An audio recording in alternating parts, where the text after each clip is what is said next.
Lembra-te das mercês que o Senhor te concede pelos braços do tempo e espalha gratidão e alegria onde estiveres.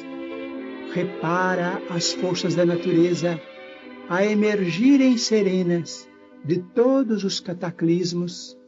Corre a fonte cantando pelo crivo do charco. Sussurra a brisa melodias de confiança após a ventania destruidora. A árvore multiplica flores e frutos além da poda. Multidões de estrelas rutilam sobre as trevas da noite. E cada manhã, ainda mesmo que os homens se tenham valido da sombra para enxovalhar a terra com o sangue do crime, volve o sol em luminoso silêncio, acalentando homens e vermes, montes e furnas. Ainda mesmo que o mal te golpeie transitoriamente o coração, recorda os bens que te compõem, a riqueza da saúde e da esperança, do trabalho e do amor, e rejubila-te buscando a frente. Tédio é deserção, pessimismo é veneno. Encara os obstáculos de ânimo firme e estampa o otimismo em tua alma, para que não fujas aos teus próprios compromissos perante a vida. Serenidade em nós é segurança nos outros. O sorriso de paz é arco-íris no céu de teu semblante. Regozijai-vos sempre, diz-nos o apóstolo Paulo, e acrescentamos: rejubilemo-nos em tudo com a vontade de Deus, porque a vontade de Deus significa bondade eterna.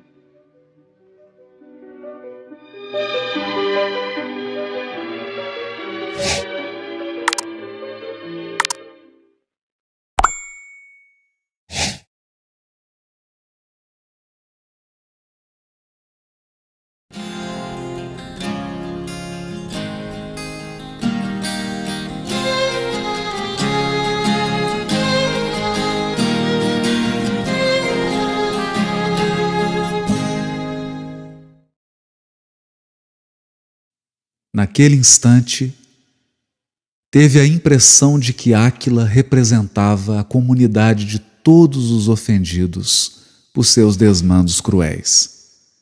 Serenidade branda enchia-lhe o coração. Sentia-se mais distanciado do orgulho, do amor próprio, das ideias amargas, dos remorsos terríveis. Cada gota de pranto era um pouco de fel que expungia da alma, renovando-lhe as sensações de tranquilidade e de alívio.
Suas histórias, tua casa, o teu pai, teu passado é minha agonia.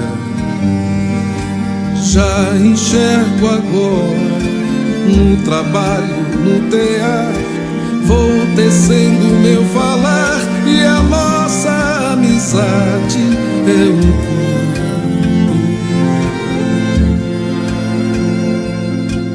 És bem-vindo à nossa casa, toma água, eis a milha, descedenta nela tua vida. Vem beber do vaso que sacia. Sou cristão, confesso, digo mais, eu fui tão cego que tantos remorsos carrego. No afã de ter sucesso, inaugurei perseguições, são incontáveis as ações. Foi quando eu mergulhei o olhar em Estevão.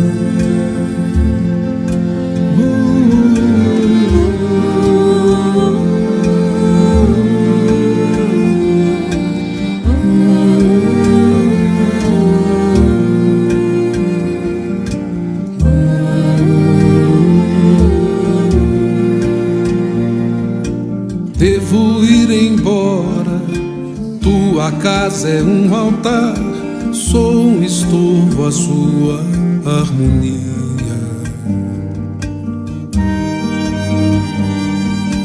És presente em nossa tenda, qualquer um que se arrependa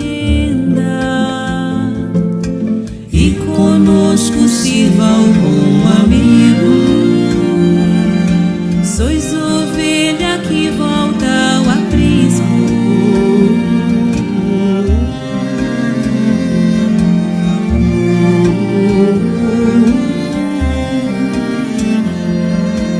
És bem-vindo à nossa casa, toma água, eis a milha, descedenta nela tua vida. Vem beber do vaso que sacia.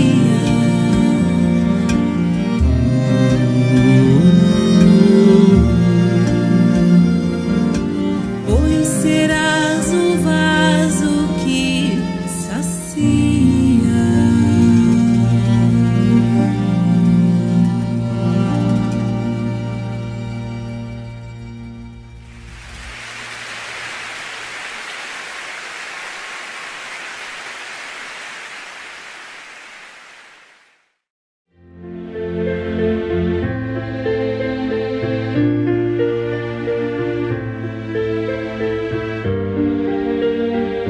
What a wonderful world!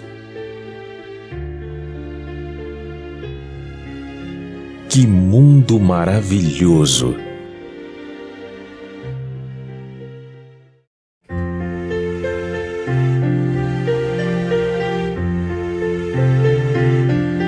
I see trees of green, red roses too. I see them bloom for me and you, and I think to myself, what a wonderful world.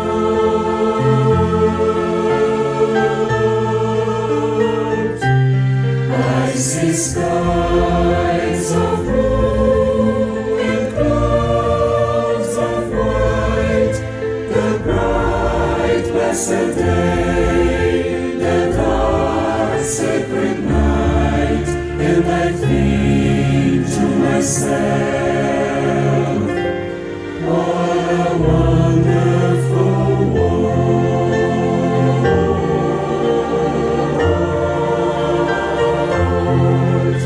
The colors of the rainbow, so pretty in the sky, are also the faces of people going by. I see friends shaking hands, saying, how do you do? They're really saying, I love you. I hear babies cry, I watch them grow. They learn much more than I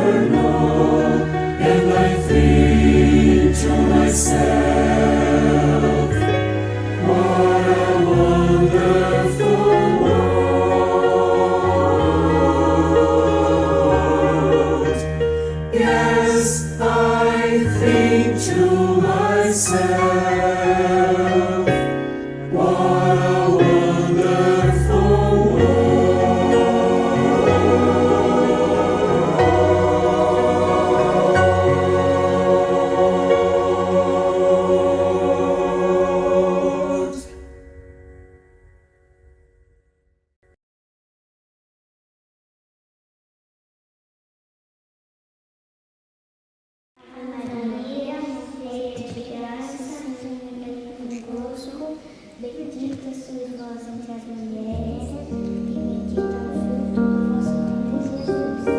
Santa Maria, Mãe de Deus, rogai por nós, pecadores, agora e na hora de nossa morte. Amém.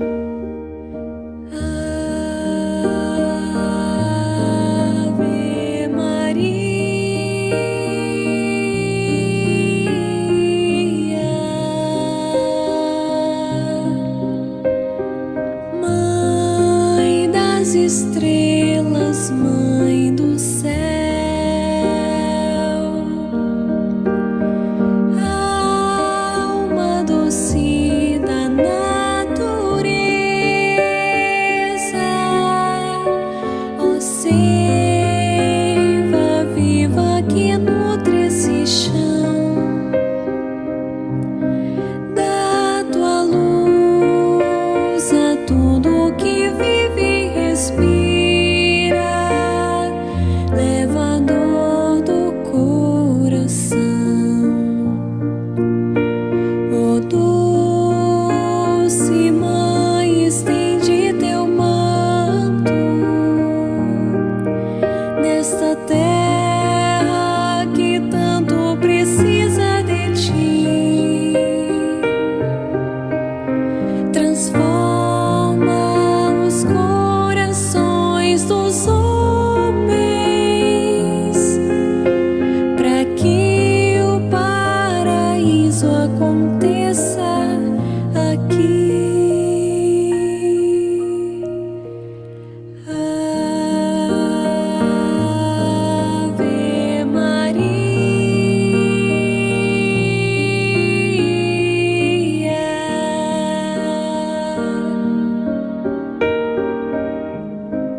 Pão Nosso, ditado pelo Espírito Emmanuel. Psicografia de Francisco Cândido Xavier. Jesus para o homem, e achado em forma como homem, humilhou-se a si mesmo, sendo obediente até a morte, e morte de cruz. Paulo, Filipenses 2:8. O Mestre desceu para servir, do esplendor à escuridão, da alvorada eterna à noite plena, das estrelas à manjedoura, do infinito à limitação, da glória à carpintaria, da grandeza à abnegação, da divindade dos anjos à miséria dos homens, da companhia de gênios sublimes à convivência dos pecadores, de governador do mundo a servo de todos, de credor magnânimo a escravo, de benfeitor a perseguido, de salvador a desamparado, de emissário do amor a vítima do ódio, de redentor dos séculos a prisioneiro das sombras, de celeste pastor a ovelha oprimida, de poderoso trono à cruz do martírio, do Verbo santificante ao angustiado silêncio, de advogado das criaturas a réu sem defesa, dos braços dos amigos ao contato de ladrões, de doador da vida eterna a sentenciado no vale da morte. Humilhou-se e apagou-se para que o homem se eleve e brilhe para sempre. Ó Senhor, que não fizeste por nós, a fim de aprendermos o caminho da gloriosa ressurreição no reino? Emmanuel.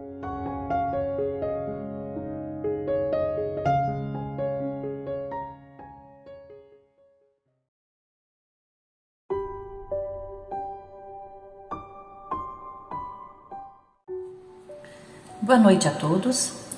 Vamos elevar nossos pensamentos até Jesus entrar em sintonia com os nossos mensageiros divinos. Amado Mestre Jesus, muito obrigado, Senhor Jesus, por estarmos reunidos aqui em Teu nome para mais uma noite de estudo, onde nós vamos poder aprender um pouco mais. E nós te rogamos, Senhor, força e coragem para que a gente possa vencer as barreiras do momento, para que a gente possa, Senhor, levar o Teu Evangelho de amor por onde passarmos, sempre através de um sorriso amigo, de uma palavra de conforto. Te pedimos, Senhor Jesus, que abençoe a humanidade nesse momento tão difícil de transição, que o Teu amor possa envolver o nosso planeta. Muito obrigado, Jesus, pela paz que o Senhor deixou para nós, a esperança, a fé. Pai nosso que estais no céu, santificado seja o vosso nome. Venha a nós o vosso reino. Seja feita a vossa vontade, assim na terra como nos céus. O pão nosso de cada dia nos dai hoje. Perdoai as nossas ofensas, assim como nós perdoamos aqueles que nos têm ofendido. Não nos deixeis cair em tentações e livrai-nos, Senhor, de todo o mal. Com essa prece, com autorização de Jesus e dos mentores da Casa de Aniceto, nós iniciamos mais uma reunião com a bênção do Mestre. Que assim seja.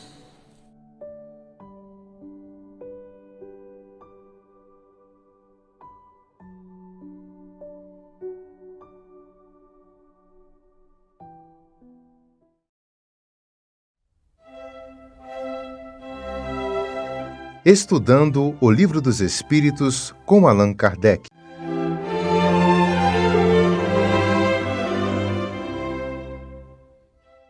Hoje nós vamos tratar da questão número 168 de O Livro dos Espíritos, que está em sua parte segunda, do Mundo Espírita ou Mundo dos Espíritos, em seu capítulo 4, que trata da pluralidade das existências.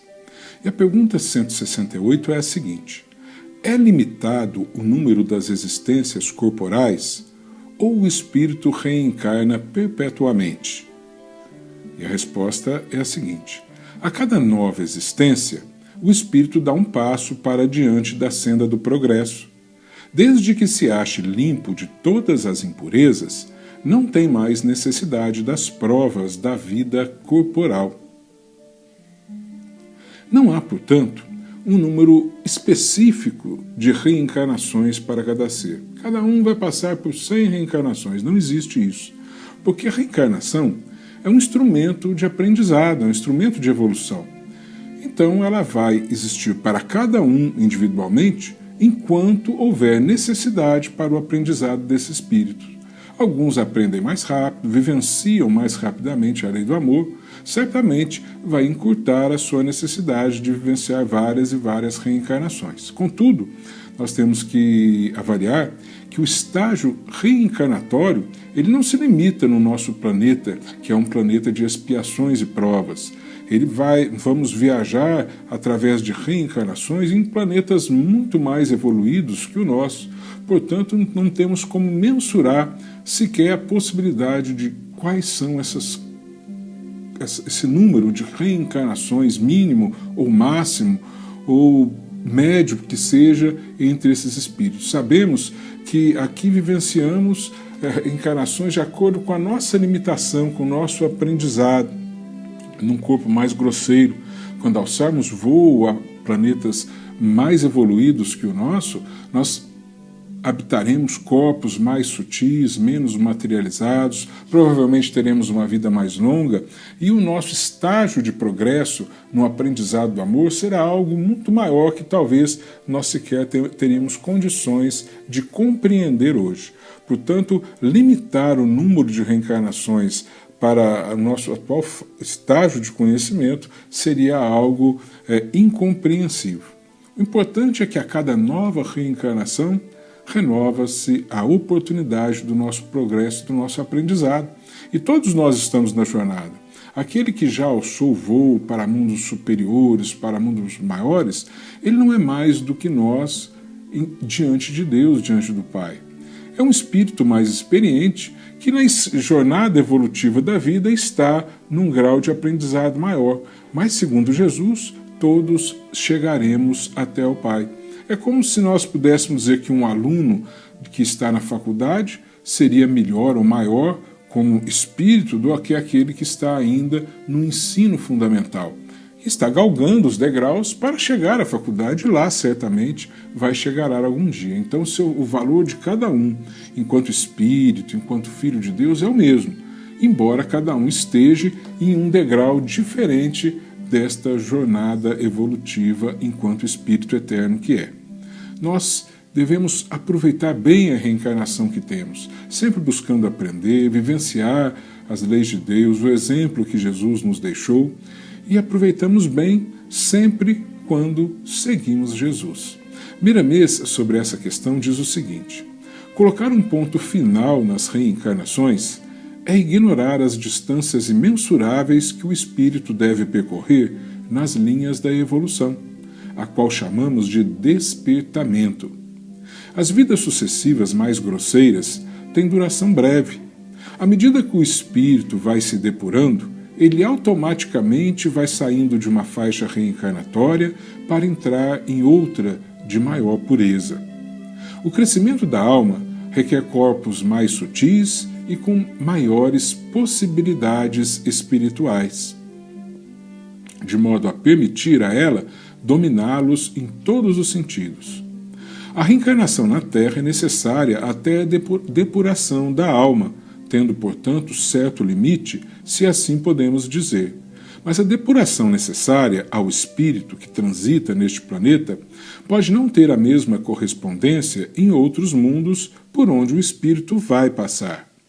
E o espírito, bem o sabemos, deve passar por muitos mundos para granjear experiências, cultivar valores e se integrar no amor, aquele ainda desconhecido por nós. Esforcemo-nos, pois, para diminuir nossas reencarnações inferiores, alcançando cada vez mais corpos mais sutis, com ideias mais puras e vidas mais elevadas. Que Jesus nos abençoe e ilumine os nossos corações. Muita paz. Acompanhe agora mais um tema doutrinário do Evangelho de Jesus.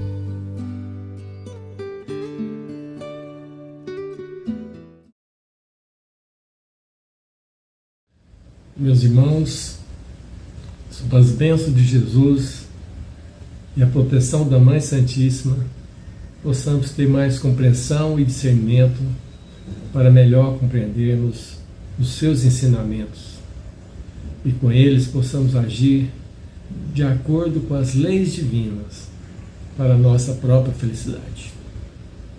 O tema do nosso estudo desta noite trata do capítulo 1 do Evangelho.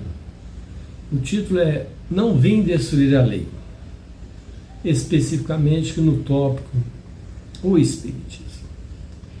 Esse capítulo fala sobre as 3 revelações que são consideradas como revelações divinas, como um marco didático e histórico para a compreensão dos ensinamentos da máxima daquele que é encarregado e foi encarregado para dar uma orientação a todos os nossos habitantes do planeta terrestre, independente de qualquer nação, etnia, raça, sexo, mas o ensinamento para todos, sem nenhum tipo de privilégio ou preconceito.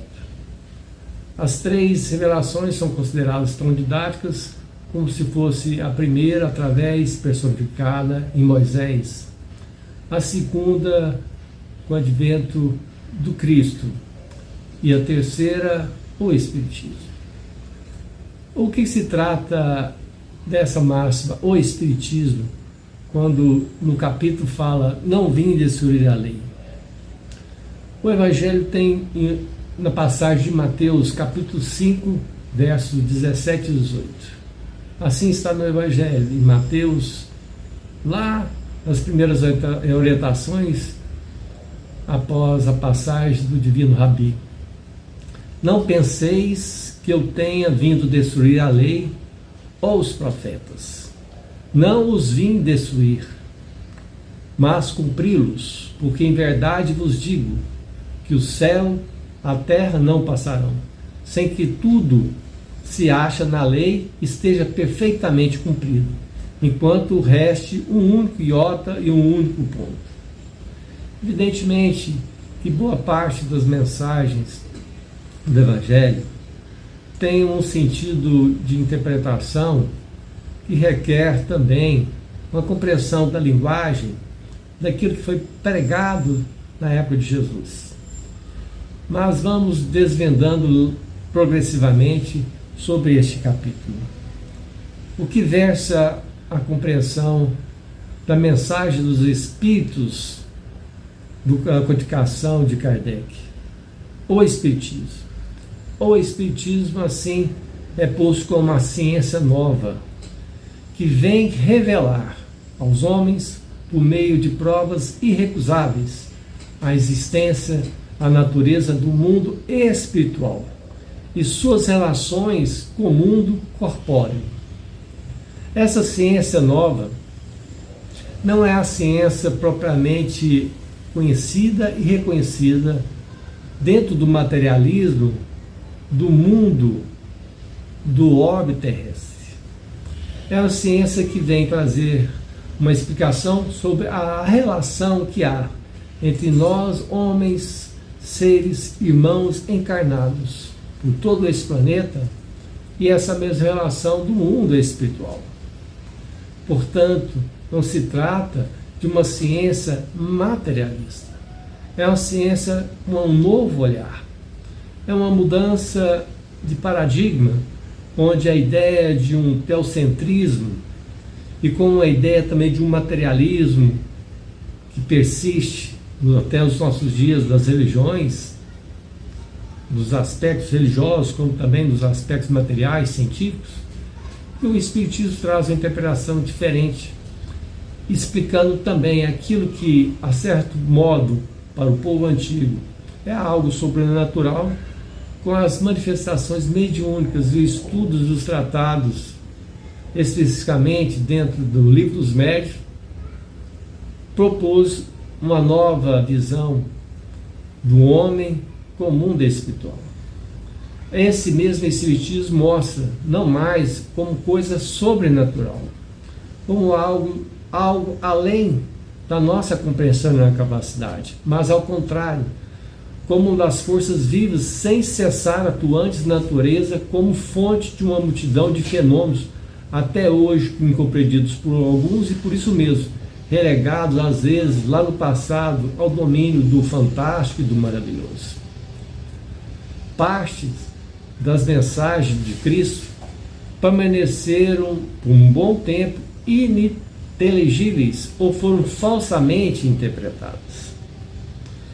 Por ser uma mensagem dita, feita na linguagem do aramaico, e após um certo tempo, do aramaico, a língua falada de Jesus, passando para o hebraico, e um certo tempo, após 70 anos, segundo alguns estudiosos, colocado ali as primeiras mensagens dos principais evangelhos de Mateus, Marcos, Lucas e São João.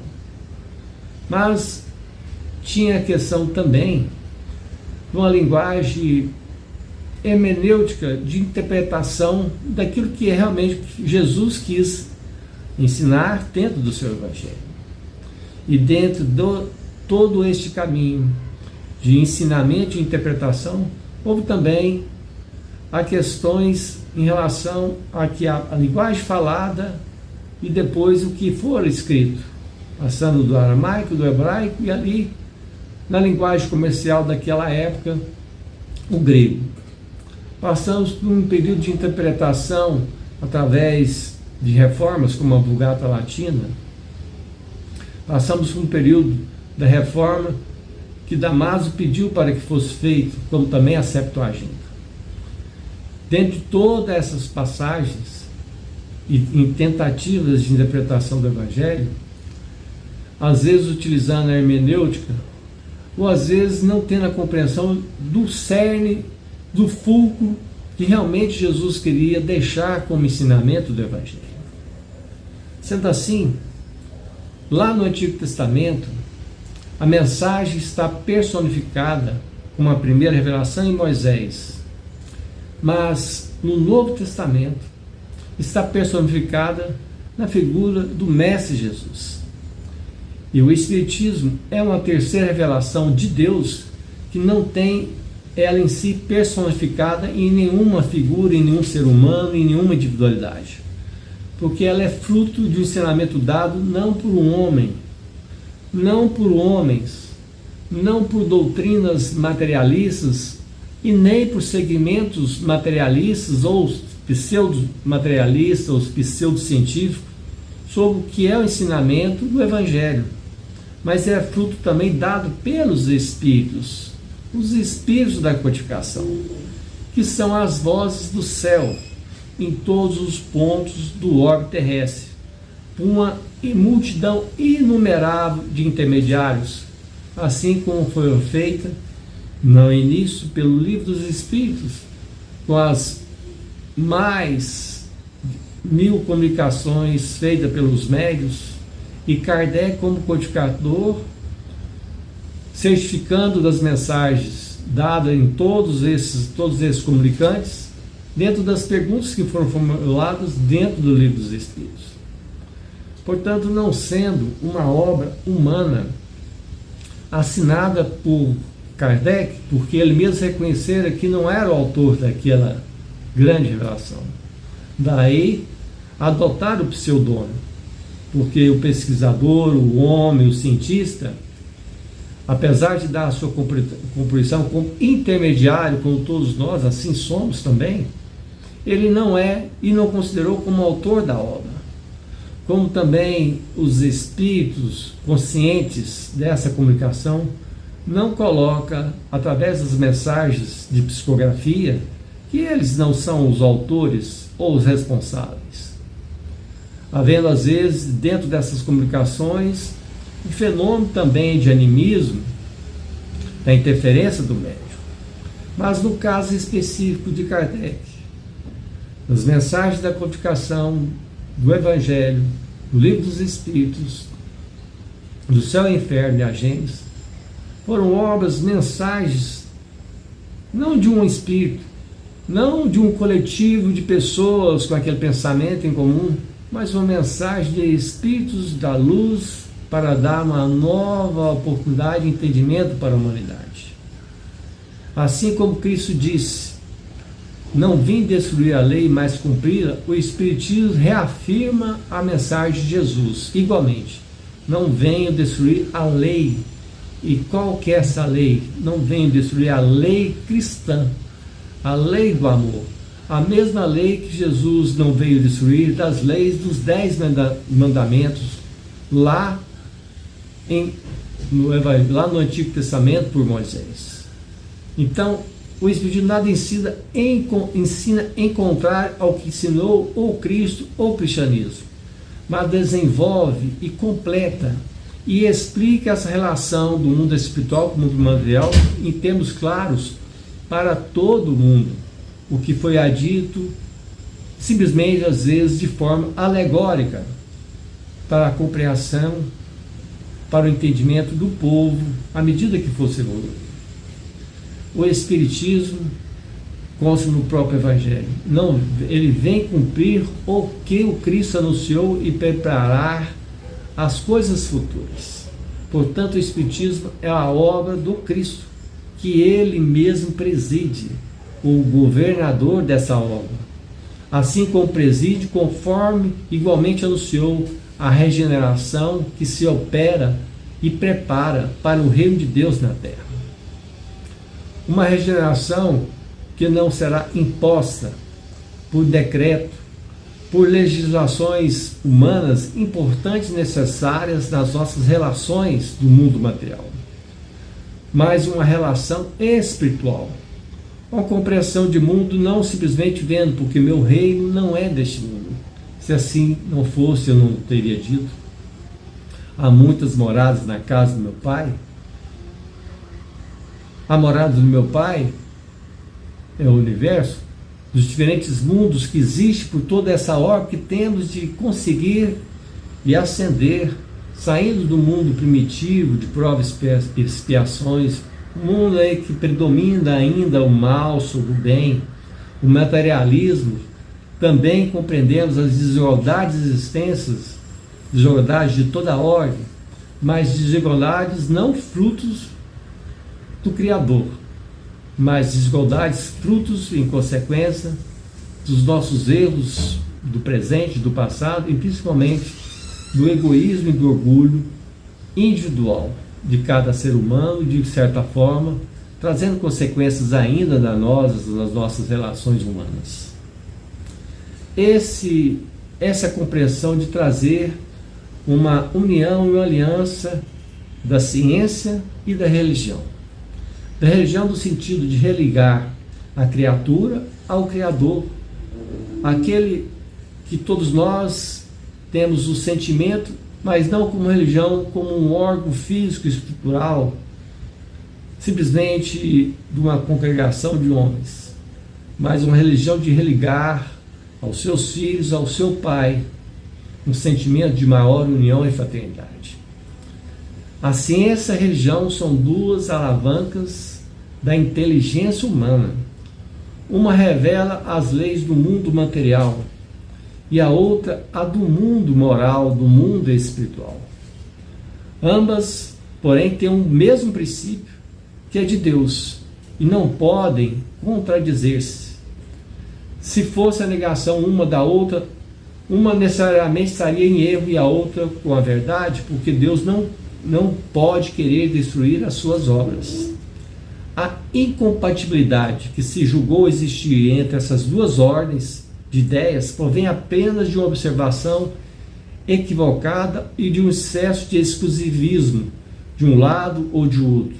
Daí o conflito que sempre existiu, dando origem à incredulidade humana e à intolerância dos homens. Haverá os tempos em que os ensinamentos do Cristo hão de receber o seu complemento, e esse véu será lançado intencionalmente sobre algumas partes desse ensino, tem-se ser levantado em que a ciência, deixando de ser exclusivamente materialista, tem que levar e terá que levar em conta o elemento espiritual, em que a religião, deixando de ignorar as leis orgânicas e imutáveis da matéria, essas duas forças, ciência e religião, apoiando-se uma na outra, marcharão combinadas e se prestarão ao mútuo concurso. Essas palavras estão descritas no próprio Evangelho, na codificação, no Evangelho segundo o Espiritismo. Não é a ciência dos homens, é as ciências espirituais, mas que essas ciências dos homens, e não às vezes pseudociências, sejam colocadas a serviço de doutrinas ou de ideias ou de homens, mas que sejam colocadas em benefício do homem, da humanidade e de todos os irmãos, de maneira amorosa, fraterna, dando a todos os direitos, como também as obrigações e os deveres concernentes da nossa realidade no mundo material. A ciência e a religião não puderam entender-se até hoje, porque cada uma encarando as coisas do seu ponto de vista exclusivo, repelindo-se às vezes mutuamente. Será preciso alguma coisa para preencher o vazio que as separa, um traço de união que as aproximasse. Esse traço de união está no conhecimento das leis que regem o mundo espiritual e suas relações com o mundo corpóreo. Leis tão imutáveis quanto as que regem o movimento dos astros, a existência de todos os seres. Uma vez constatadas pela experiência dessas relações, faz-se uma nova lógica de uma luz, que a fé irá dirigir-se à razão, e a razão irá encontrar nada que seja ilógico, mas essa fé em um Criador, esse materialismo será vencido. queridos irmãos. Há alguns que ficam para trás até serem arrastados pelo movimento geral que esmaga e tentam resistir em vez de acompanhar essa lei de evolução e de progresso. É toda uma revolução moral que nesse momento se opera e trabalha os espíritos. Vejam bem que o Evangelho, Kardec e os espíritos colocaram uma revolução moral, não uma revolução de homens, não uma revolução de pessoas, de classes, de pessoas, de classes, de lutas mentais, psíquicas, materiais, humanas, mas uma revolução moral, e se opera ali dos espíritos. E essa sim será supervisionada pela espiritualidade, possibilitando marcar uma nova era para a humanidade. As consequências dessa revolução moral e espiritual serão fáceis de se prever e que elas irão produzir inevitáveis modificações em consequência das relações, das nossas relações sociais, às quais ninguém terá força de se opor, porque estão nos desígnios de Deus e resultam da lei do progresso, que é a lei de Deus. Uma revolução que modificará a partir de cada ser, construindo individualmente e não coletivamente, e não por decreto, não por armas, não por destruição, não por brigas e contendas, mas uma revolução que cada um irá compreender a sua real necessidade de evoluir, de progredir para um mundo não mais de provas, mas iniciando um mundo de regeneração, que não é necessário esperar o Messias, que esse mesmo Messias vem se configurar em figuras humanas ou doutrinas de homens. O grande Messias não se encontra na figura do Salvador, mas a salvação que cada um começa e inicia trabalhando pela sua modificação individual. Traz aqui no Evangelho a instrução dos exercícios sobre essa nova era. Deus é único e assim fora colocado por Moisés. A implantação do monoteísmo, saindo daquele povo, daquela diáspora, de adoração de vários deuses, de várias imagens, ensinando que o Espírito que ele enviou em missão para tornar conhecido não só os homens, não só os hebreus, mas também para todos os povos pagãos. O povo daquela época, o hebreu, foi um instrumento que Deus utilizou para revelar por Moisés e pelos profetas aos olhos dos homens e fez cair o véu que os ocultava em relação à divindade, não uma divindade com vários deuses. Mas a verdade é como a semente e ela deve ser plantada, edificada e trabalhada a cada época no seu tempo da humanidade. A evolução não dá o salto, o processo de ensino e aprendizagem não dá salto, principalmente o processo de ensino e aprendizagem espiritual. Não se trata aqui de um processo cognitivo, mas um processo espiritual. Os mandamentos dados, enviados por intermédio de Moisés, contêm esse primeiro germe da ampla moral cristã. Mas nem por isso esses 10 mandamentos de Deus, que são importantes e são necessários, estão dentro das leis, porque Cristo não destruiu, muito menos o Espiritismo. Ele deve ser uma espécie brilhante para como um farol destinado a iluminar a estrada que a humanidade deveria e deve percorrer.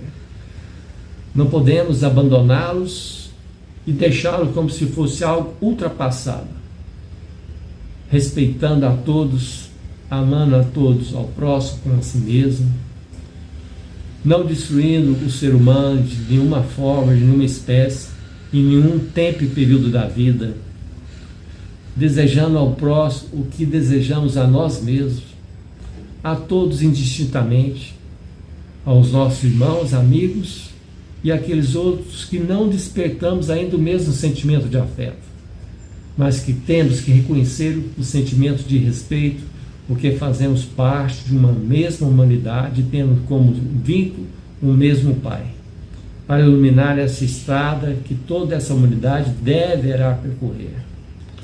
A moral ensinada por Moisés era apropriada ao estado de adiantamento daquele povo que se encontrava ainda a adoração de vários deuses, e ali propunha regenerar esses povos que não ainda tinham a compreensão do monoteísmo, de modo afastando o local de adorações que não devesse mais utilizar essas práticas.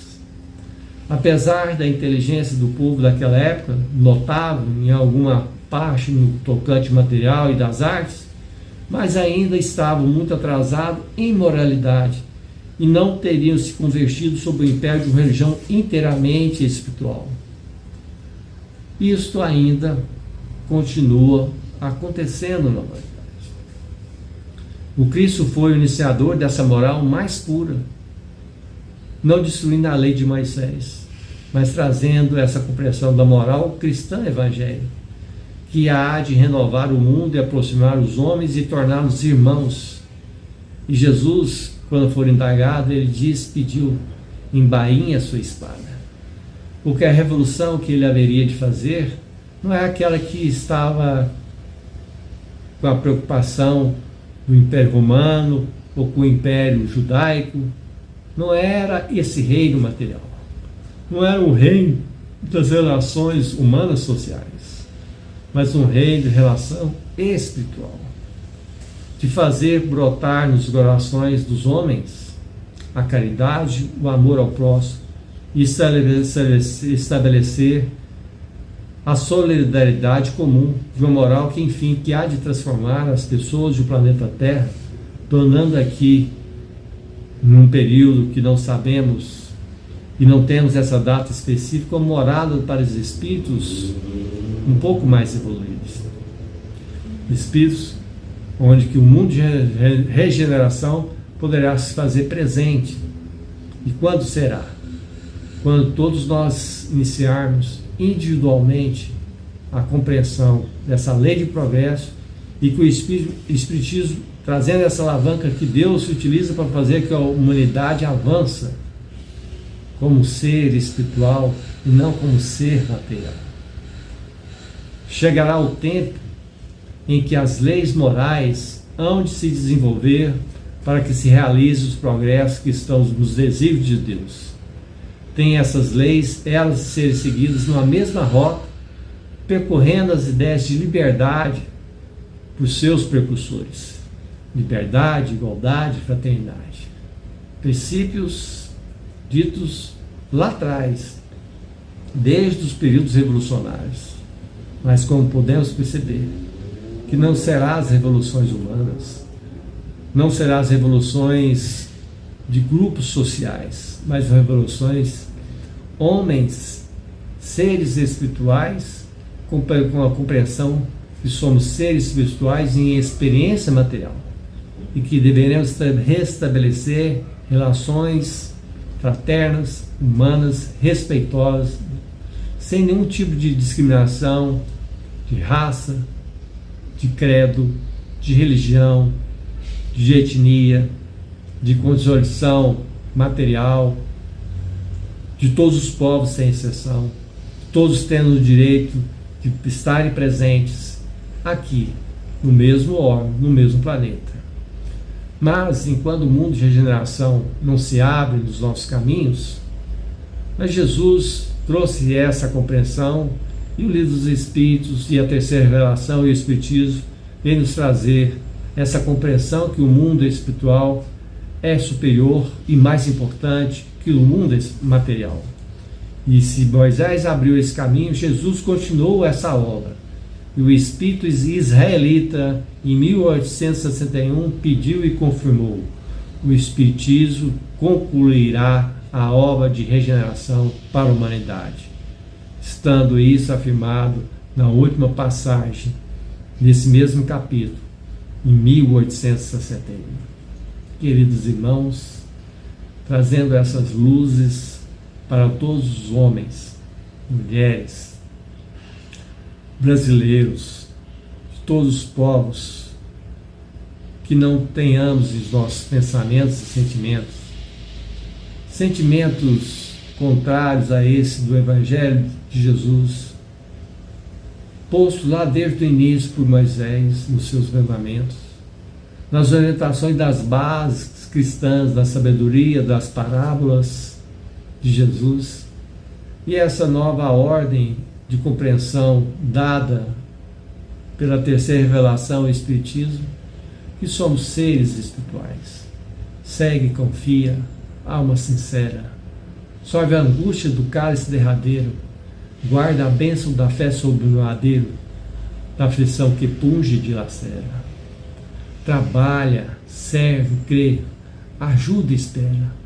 Um dia o doloroso cativeiro será livre e ridente primavera. A cruz que te aguiou é o luminoso preço da alegria, na vida que nos aguarda além da morte. Sob as bênçãos de Jesus, a proteção da Mãe Santíssima e de todos os homens de boa fé, encarnados, e de toda essa obra espiritual, possa ajudar a todos concluirmos essa grande obra de Brasil, coração do mundo, pátria do Evangelho, iniciando uma nova ordem mundial de mundo, não mais de provas e expiações, mas um mundo de regeneração, a iniciar em cada ser, individualmente, hoje e eternamente. Que Deus os ilumine, que Deus os abençoe e nos ajude nessa grande transformação oral de todos, com todos e para todos. Deus os abençoe.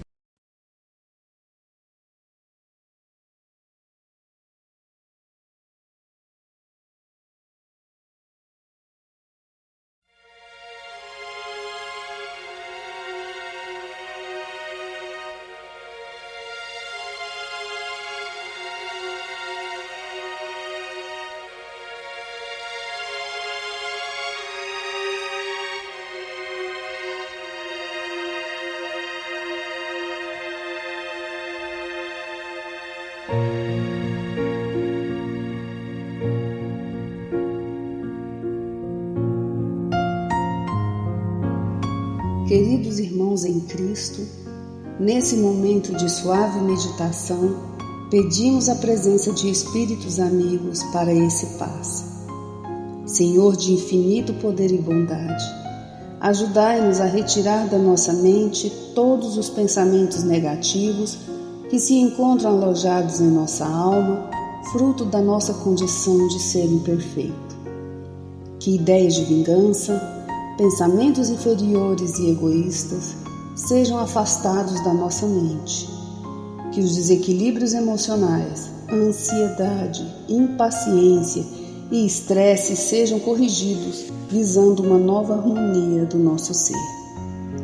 Que todas as doenças alojadas em nosso corpo tenham seu mecanismo de enfermidade interrompido no nosso sistema de defesa orgânico e inicie a revitalização da nossa saúde.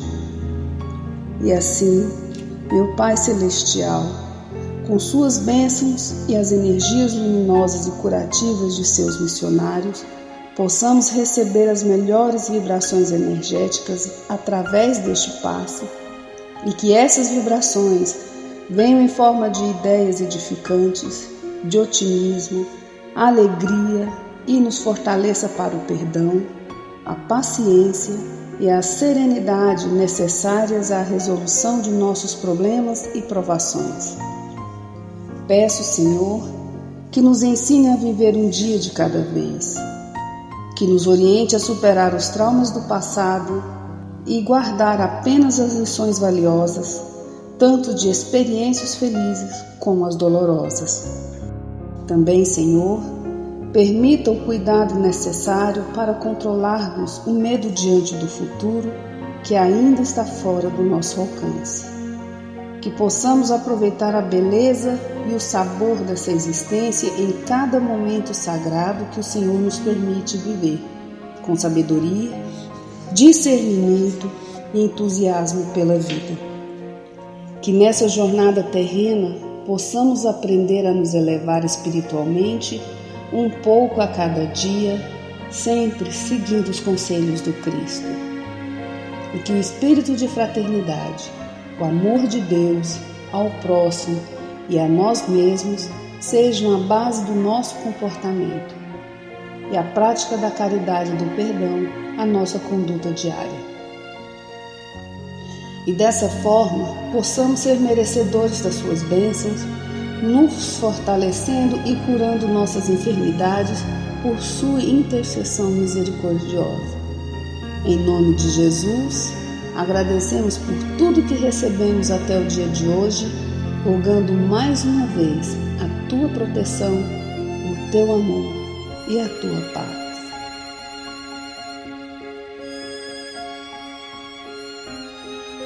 E continuando nessa vibração de amor, nós agradecemos aos bons espíritos que se dignaram de comunicar-se conosco e lhes rogamos que nos ajude a pôr em prática as instruções que nos deram e façam que ao sair daqui, cada um de nós se sinta fortalecido para a prática do bem e do amor ao próximo.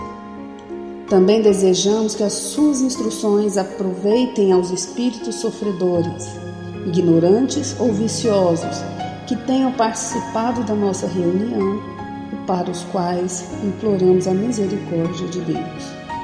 Que assim seja.